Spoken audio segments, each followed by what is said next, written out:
Hey everyone, I'm Dr. Nick Strasser, orthopedic surgeon and sports medicine physician at Vanderbilt. Today I'm here with Jeremy Barfield, also known online as Flank Thomas. Jeremy's a former professional baseball player. He's now a digital creator, and he's someone who lived through more injuries and recoveries than most of us can probably imagine. I think, 16? So he's Yeah. been recovering from an ankle surgery. He's been using the TayCo AthleticX Brace to help him stay mobile and active through the process.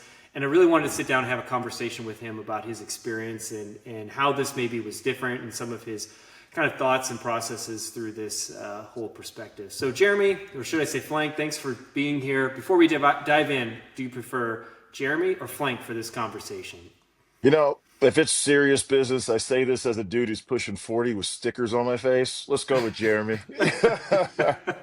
That's fair. So, give us your background. You've obviously, Okay. for those of you who maybe aren't familiar with your past, I'd love to, just for the audience, just kind of share, how you got into baseball.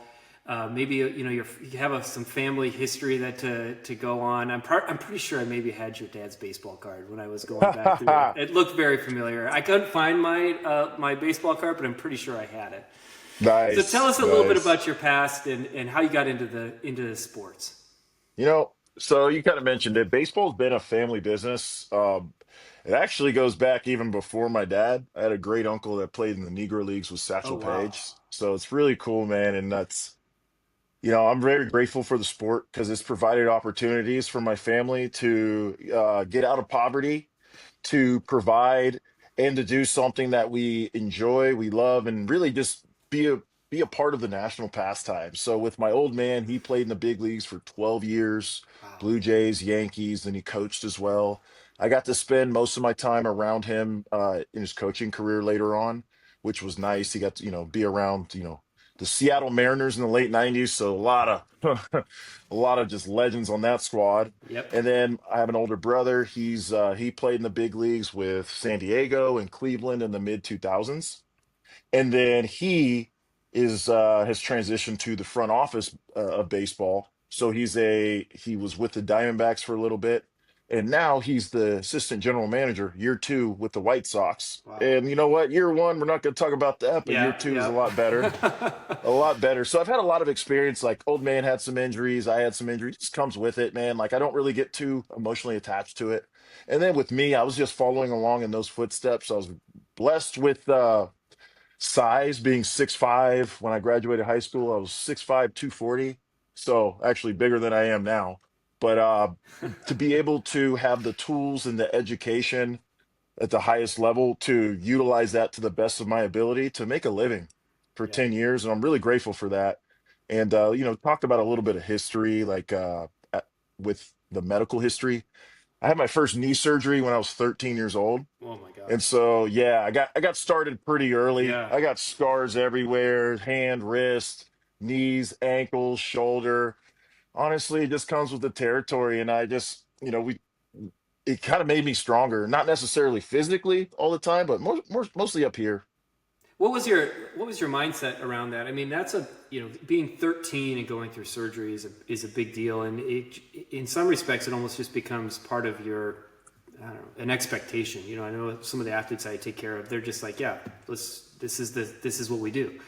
Um, but Yeah. it certainly kind of changes the way you perceive it because it just becomes almost, I hate to say normal, but it's kind of a normal part of life where that's not the typical thing.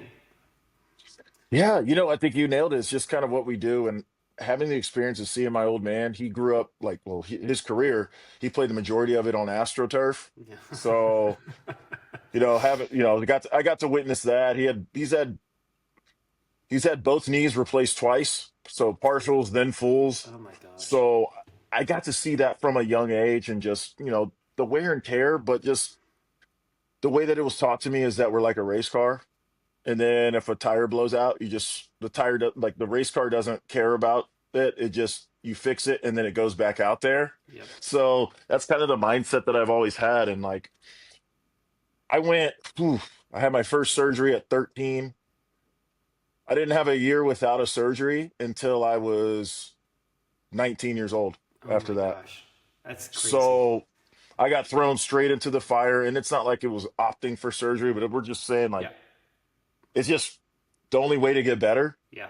And I kind of view it that way. It's like sometimes that's the only way that you can get better. Sometimes we'll do like, hey, we're going to rehab this, but is it going to fix the injury? No.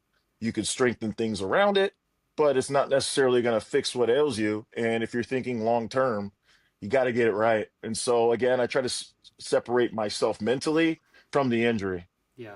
Well, one thing too, Jeremy, I've noticed is like some of the injuries you get, you can rehab it, right? But if you go through the rehab process and you're in the off season and now you burned 6 weeks or 3 months going through the rehab and you still need the surgery, that ends up being a big deal. So, there's something to be said for the timing of everything as well, that sometimes pushes that forward as well when it comes to surgery. A lot of people talk about how the bright lights of the big league, but there's a lot of work that goes into it to get up to that level. I mean, you would definitely went through it with the minors, and that's a grind too. That's a grind. Oof. That's not a luxurious lifestyle by any means, is it? No, it's not. And like thankfully had a lot of experience going into it with my dad and my brother, especially my brother, him being more recent Hmm. than my dad. So I got to experience that through him. Hmm. And it was a lot of, really prepared me for what I was signing up for. And with that, like you learn how to honestly learn how to live broke. Because when you're making less than $8,000 a year and they consider you a paid intern, bro, you got to make things happen. Yeah. And so with that, even still, that wasn't the toughest part. It was just the wear and tear of a season, At one point playing 125 games without an off day. Well, for me, without getting a day off, that's honestly it's a skill, and I'm glad I was able to learn that. Yeah. So how many years was it in the playing professional baseball? Well, you said 10 years Yeah, of 10 professional oh 08 baseball. through 2018. So it's technically 11 seasons. So that's it's an incredible story, in terms of the background. But now, I mean, moving beyond baseball, I mean, you're doing a lot of stuff that's really cool. You're creating content. You're a musician, I hear. I want to be. And you have a big following, and so but you're still, like, even in spite of all that stuff, you're still active, because we were talking a little bit before. You have family that you want to keep up with. They're getting more active. Tell us a little bit about staying mobile beyond baseball. You know, it's always been a core part of my identity, not just as Jeremy, but honestly as a Barfield. We are active people. We keep moving, and it's a good thing. I got a 4-year-old son, and I'm trying to instill values in him that like, hey, keep on moving. Hey, I'll try to catch up with you, buddy. Just we're gonna keep on moving. And also, too, health wise, it's important not just to like. There's a difference between being in shape to perform as an athlete as opposed to having a healthy life and a Yeah. long, healthy life where you're around your kids as long as possible. And so for me, that was a big transition from bulking up and whatnot Hmm. to really just more yoga, cardio, obviously working on strength, but more like making it more functional to make sure that like, we age gracefully. Yes. So that's been my transition, especially making sure that I stay within a certain weight to offload the pressure on my lower half. Yeah. You want to stay strong enough to where you still, are able to do what you need to do, but you don't want to get too big to where all that bulk puts added stress. And so realizing that that's been my main focus. Yeah. So moving is obviously important to you, and you mentioned your left ankle already, and so now we're kind of getting down to, assume it was the right ankle. I guess I didn't clarify that. That was the most recent problem, or was it back to your left? Yeah, yeah. Okay. What happened on your right? What kind of Oof. injury happened, and when did that happen? Okay, so it was about a year ago. One of the things that I did, and like honestly, probably not too smart to continue to do it with how bad my knees are and having a bum ankle.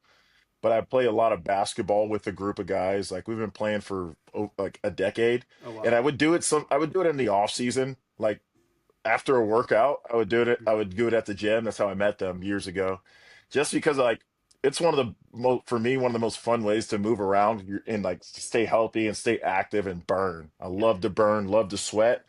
Obviously, it comes with a lot of impact, Yep. but it's just one of those ways that I've been able to, well, I had been able to just stay extremely hyperactive Yep. without thinking about it. Because Yep. I can't just go outside and run. I'm not built that way. I'm not. And if I do, my knees will blow up anyways. So with that, oh man, I landed, I went up for a rebound. I snagged it, but I landed on the side of my foot, just total inversion. And unfortunately, I knew it just from previous experience. When you hear the snap, crackle, pop, Yep. I'm like, okay, yeah, that's tendons. Yeah. Could you Yeah, walk on it afterwards? man, I'm gonna be honest. I'm kind of an idiot. And not only did I walk on it, but I You went still back managed in. to play. I still managed to finish up and play. And then I attempted, like, I did I did some PT. This was without imaging. I'm kind of hard when you're not a pro athlete. It's kind of hard to get imaging, just get Yeah. somebody to sign off on it. Hmm. It Hmm. is. Hmm. And so, I was getting stir crazy. I tried to push myself and play a little bit more. And then I realized, like, I can't. And so then went back to the doc. I'm like, hey, PT's not, it's not helping. And it's like, all right, let's get some imaging. And then he's like, oh, signals here, signals there, signals everywhere. So that's when it's like, all right, let's get in there. Yeah. So that. So what did that look like? You mentioned the PT before. When did you find the brace? When did you start using that the Oh, good TayCo question. brace? Yeah. So I heard it about a year ago, maybe last April, May. Oh, longer now. But I went, the route was like, I was like, oh, what does Steph Curry use? I went like the Zamst route, and I was like, okay, I need more support. I tried everything, especially going on like Amazon and Hmm. whatnot, and especially stuff with like, okay, let me try this, let me try this. Man, I went off Prime shipping to try to find things. I went to Dick's Sporting Goods, You know you're desperate when everywhere. you go off Prime shipping to find something, right? Yeah, dude, I went to Dick's Sporting Goods. Oh That's how man. bad it got. And so then it was like, I need more support. I need more. And so then I got to a point where I went off Prime, and then I saw something, the TayCo. And this is before that thing on TV that I want to say, was it Notre Dame? Yeah. But it's before I saw that, I kind of reassured me I made the right decision. But when I saw that, I was like, oh, interesting. I've never seen this before. Hmm. I'm actually wearing it Look right at that. now. He's got it on. Yep. But I saw that. I was like, dude, I'm gonna give this a shot because this is something new. Man, I saw like what Kevlar and that. I was like, okay. And it goes outside. I was like, Yeah. that's new. And I Yep. saw how sturdy it was, and I was like, I realized like, dude, football players, especially linemen, the things that they wear. I know, like, I had some buddies that were linemen, and they need more support than basically any athlete out there because they're moving, they're dynamic, but they also need to be able to plant. Yep. And I was like, okay, that checks a lot of boxes. So then I just ended up going directly to the Takeo site and just buying one. Yep. It's like, what do I got to lose? Yep. This is new, never seen it before. It seems like, dude, this is so new. Again, I've never heard anybody talking about it in any of my circles. None of the teams I had played for had ever did not exist. Yep. So for me, it was the curiosity and the desperation. Yeah.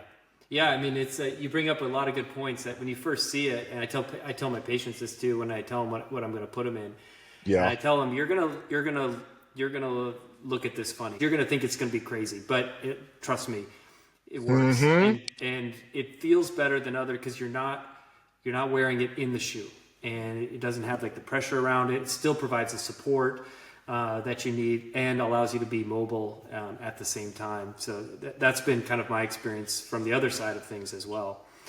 Absolutely. So you went into that then at what point? Before the surgery, correct? Yeah, this was last fall. So October, Okay. something about that. Yeah, Yeah. October. And so then I was looking for something to where I wasn't gonna just be miserable all the time because I was throbbing. It was waking me up at night. I was throbbing. I was miserable, and I was just looking. And I've said this before too. Like, I was just trying to buy some time. Just buy some time. It wasn't even to be an elite athlete. It was just to get by daily as my duties as a dad, Yep. to be able to drive, especially it being my right. And I found comfort that I hadn't had in a long, long time. And again, like it was really cool because I had never, it was new to everybody that I know. Yeah. Yeah. You get a lot of different people kind of asking you questions, but as soon as you start moving around and you know, it's the feedback is extremely positive, and I think you're really confirming that. So Yeah. then what made you decide to say, okay, I'm getting better, but it's not all the way there? How did you make that decision on saying, okay, I think you need to go in and fix it? Because you mentioned you're just a couple of months out from surgery, right? Yeah, I'm 2 months out as of yesterday. So, or 2 days ago now. So, I realized that I wasn't getting better, that I was putting a band-aid on top of it, and I couldn't live my life entirely inside the brace. Yeah. And so for me, one of my like listening to your body is so important, especially having the experience of like knowing what injuries you can heal from, you could rehab, and listening to the signals my body's sending, like, got to get this fixed. And for me, it's when something wakes me up at like four, usually if it's like 4 in the morning, right on my body knows that's when it tells me. And so I was like, ooh, this keeps happening, it keeps happening. Am I really getting better? No. And then so then it was like, okay, we gotta go to the next step. Yeah.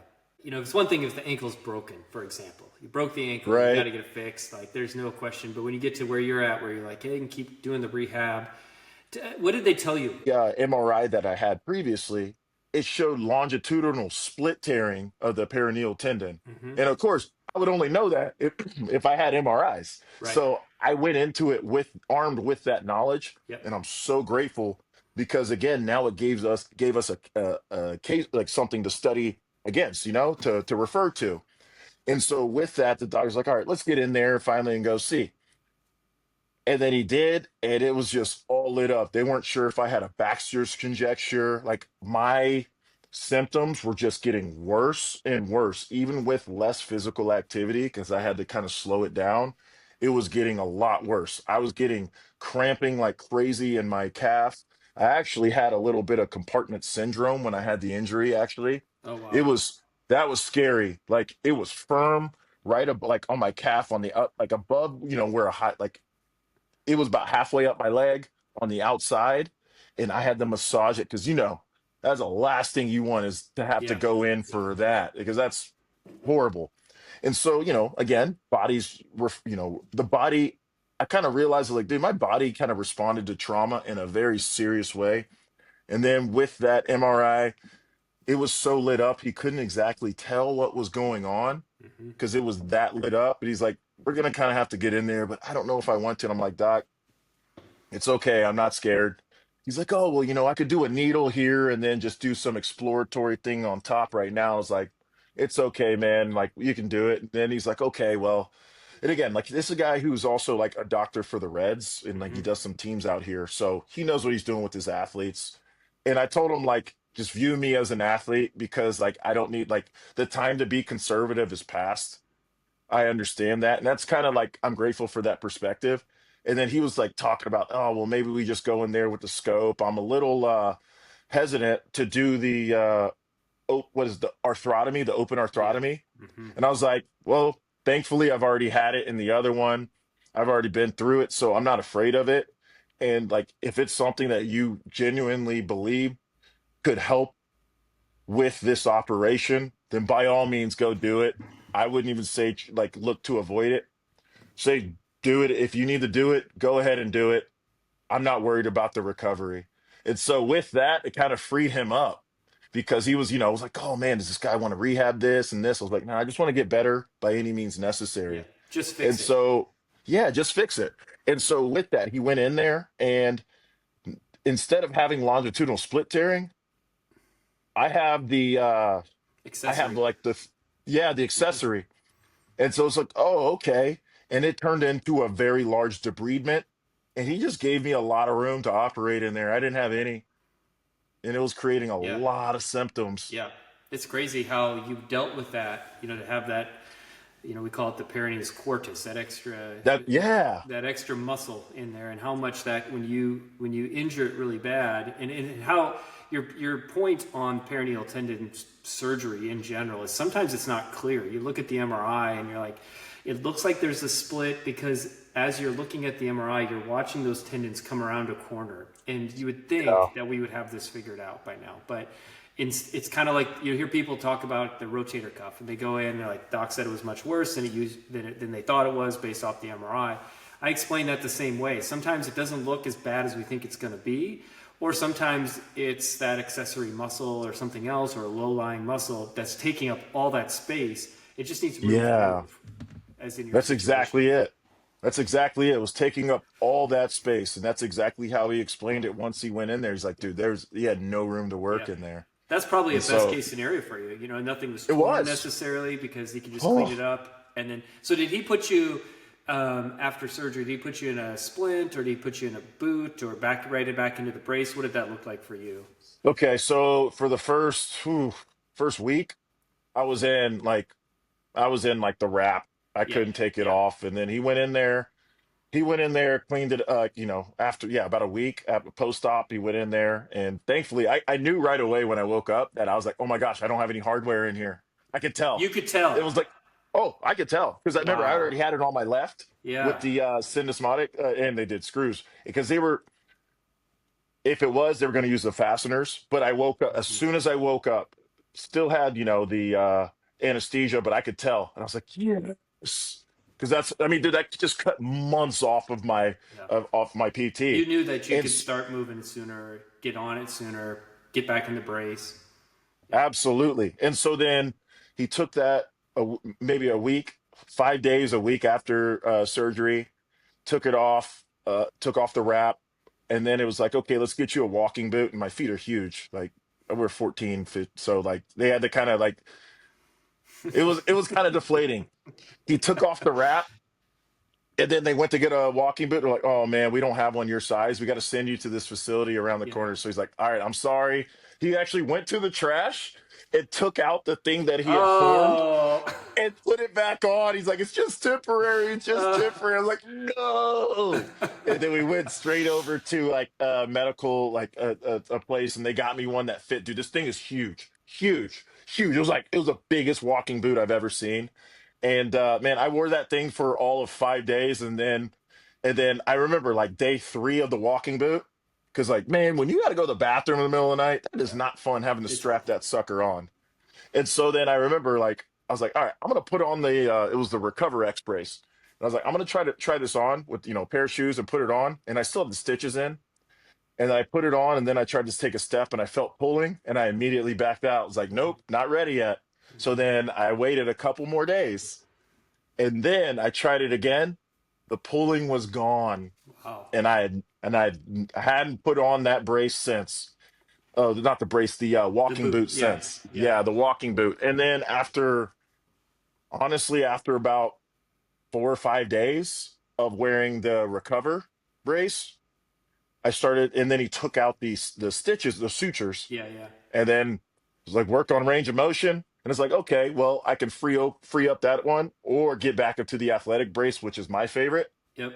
And so I was in that athletic brace like 2.5 weeks after surgery. That's amazing. I mean, I think that you highlight what's so valuable about it. You can get people out of the boot sooner, out of splints and casts, and you can get them into something that's much more functional. Because not only is it the size of the boot, it throws you off too. Like everybody hates the boot because your one leg's longer, and then you can put something on the other side to make you even. But the Yeah. big value of this is being able to get into something really quickly after surgery. Provided that stability allows for it, like in your case, and get it Yeah. moving up and down. Now, I will say you should always check with your doctor before you move yourself out of the boot. But that being said, it can be really a nice tool to use for the recovery in a lot of these cases. Absolutely. And like the biggest thing for me was it allowed me to drive my son to school again because being on my right, Hmm. I couldn't drive. I Incredible. couldn't drive. And Yep. one of the greatest joys of my life is car rides with my son Yep. and taking him to school and picking him up. And so this allowed me to get back to that a lot sooner because you literally cannot drive with a walking boot on your right leg. Like Yeah. it is not possible. Yeah, and these are And then with the this, things that yeah, people don't think about. You come through surgery, and And I'm probably as guilty as charged as not talking not laying all that stuff out because you get so used to it. Yeah, of course you can't do Right. that for a while, but I mean, well, you've been through 16 surgeries, so but but the point being that these are some of the daily things that you can't do, and a brace like this really frees you up to be able to do a lot of those just day-to-day activities. You kind of already mentioned even Yeah, before the surgery. absolutely. Especially dependence. Like you gain some of your freedom back because you're not as dependent, like not depending on rides Yeah, anymore. That's huge. yeah, yeah, Huge. yeah. It's hard. It's a little humbling if you have to Uber your kid to school, right? Oh man, yeah, yeah. And it wasn't even really an option because we had to do a car seat. So, again, life, man. Life. How would you know Yeah, until you experience it? yeah. So you're 2 months out from surgery. I'm assuming now you're still in PT. You kind of mentioned that earlier. You're still, rehabbing this in addition to kind of managing the knee and everything, the knees and probably the shoulders and everything else. But like for athletes that are not ready to give up on their lifestyle, what advice would you give them as they're kind of coming out, whether it's recreational or even just professional, or coming out of college, into their 30s or 40s? What kind of things would you advise them in terms of staying active? Number one, even if you don't need it right now, find an ortho that's in your network. Seriously. Like, I mean that by all means. You don't want to scramble to try to find one when the time comes that you need one. Yeah, So find an ortho. I think it's important and nobody talks about it enough. It's if you're gonna be active, then make sure that you're covered there because injuries do happen. yeah, And you know what? That's yeah, okay. As long as you have a good support system and you're getting the help and the treatment that you need, that's just gonna make things better for you. And also in terms of like advice, listen to your body, learn to listen to your body and realize what these signals are because your body will talk to you. You just have to be able to decipher that. Like if something's sore, there's a reason why. If you don't think you changed something, but then you're sore somewhere for some reason, something changed. And so I think it's important to listen to your body. And again, like limits, we all struggle with maybe pushing it a little bit too far, but it's also important to sometimes like there's times to ramp up and then there's times to back off a little yeah, bit. I don't think there's a like one way to do things. What works this week might not work next week. And then you might have to just revert to something else. But as long as you keep moving, I really do believe like you're going to be better off in the long run. And it doesn't have to be like you got to put the ego aside yeah, because you're not going to be this elite athlete forever. Father Time's undefeated unless your name's LeBron. And so I think it's important to realize that you're not like, I'm not the same guy that I was when I was 20. Like, I'm better up here, but physically, like, no, I'm not as fast as twitchy. And that's okay. That's not a bad thing. It's just part of life. And so understanding where you are at that point is extremely important instead of just comparing yourself. And I mean that just speaking personally from experience to what we used to be. yeah, yeah. So one kind of follow-up question to that, and this is a little self-serving, but how do you know? I get asked this all the time, and it's a question that I think is hard to answer. But it's how do you know how much to push it? You're recovering from surgery right now, and you've recovered from a lot of surgeries. But how do you know when it's the right time to push yourself a little bit more, and you can kind of work through the pain, versus I need to back off. This is going to be too much. Now you have more up here, you said, than when you were 20. So Yeah. you've probably experienced the good and the bad of it. But how do you know when to push it and You when it's know, too much? that's a great question because actually came up yesterday at PT. I think it's knowing what the different signals are that your body's sending and how you're reacting immediately and afterwards. So when you're doing a rep on something, knowing the difference between just a muscle being worked Yeah. and actual joint soreness. Yes. There's a difference. And I think it's important to know what the difference is between the two. Like for me, I know that like especially a lot of stuff I'm working on is glutes. There's a big difference between like I'm okay if my legs start shaking because I'm working on glutes. That's the whole point, you know? It's not like that's a good thing. So like pushing yourself and feeling like knowing your body, feeling the muscles, as opposed to like doing something, say I'm trying to do something isometric and then it's starting to grind. And I'm like, you don't want to grind, like in a joint. You don't want to do that. And like understanding like look, things are going to be, there's a difference between being uncomfortable and being in pain. And not all pain is bad. It's really not. It's just knowing what the difference is, too. And it's like, well, how do you know? Having experience and actually years of listening to your body. And it's like one of the most important things that you can do. And knowing when to back off is so important. And I told my PT, and they're not really used to it. I was like, hey, look, if you see my face and I'm doing this, it's because I'm concentrating and not because I'm in pain. Mm-hmm. If I'm in pain, that's not manageable. Yep. I will let you know and squash that, or we'll modify. That's the big one, modifying something. So it's, I think it's a learned skill to be able to know the difference between it, but I think it's something everybody can benefit from learning. And Yeah. especially with the recovery, if you have something that lingers for a while instead of being gone after a couple days, might have gone too far, and then make that adjustment, that modification to where it's a little bit more manageable in Yep. terms of recovery the next time. Yeah. That's great advice. I'm going to steal that. I hope that's all right. Well, Jeremy, thanks for sharing your story. I think it's so real and raw. It's really inspiring. I love hearing the story from professional ball to post-op and showing us what that resilience looks like. And so, really appreciate your time. I hope your story really helps others take their next step, quite literally. I appreciate it. Leave people with is like, you're not your injuries. There's just something that happened to you. You're not your injuries. The most important thing is how you respond. Yeah.